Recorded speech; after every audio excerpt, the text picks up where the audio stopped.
Okay, so we have a company that states that they have these cans of, I don't know, let's say soda, that holds 20 ounces. Well, quality control comes by and says, no, we think you're putting more than 20 ounces in these cans, and we want to check that. So what they end up doing is they take a sample, and we've sampled 42 cans, and found a sample mean of 20.04. So given a population standard deviation, we want to know, is that really probability-wise way more than 20 ounces? So what you typically do is you draw your normal distribution. This definitely can use a normal because we have a sample size greater than 30. And what they're stating is that my mean here is at 20.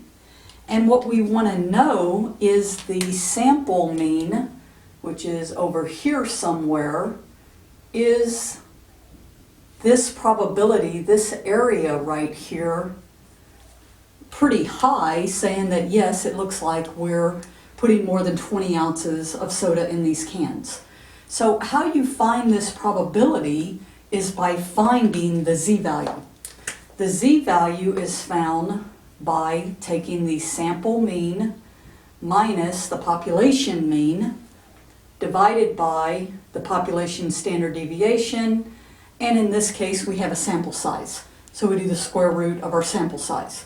So we just plug in our values, which is 20.04 minus 20 over my population standard deviation, and then divided by the square root of 42. So from here we get a value of 2.38. This is the value if we are standardizing. So what happens when we standardize the normal distribution? Standardization makes the mean 0, and this says how many standard deviations we are above the mean, because it's positive, so it's above the mean.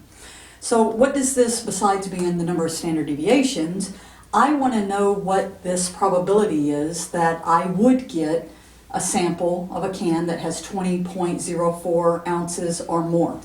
So we go to the normal table and we look up this value, and when you look up the value, this is giving me the probability, in this case, that my z-value is actually less than or equal to this value, because that's how you read the table, is it's given me up into that point, which is okay. I can get this value, which is 0.9913. So that's this probability. Well, I want to know this probability, this area. Well, that's easy enough to find, because all I have to do to find this now is take 1 minus that value. And why are we using 1? Because this entire probabilities have to add to 1. And we get 0.0087. So that would be our probability. What this means is if we want to compare this to, let's say we have some boss comes and says, well, all I care is that our significance is 0.05. Well, as you can see, this is a pretty small probability, which implies the majority of the time you're going to get 20.04 ounces or below. So we reject this claim and we say, yeah, pretty much your population of your cans of soda are going to hold 20 ounces.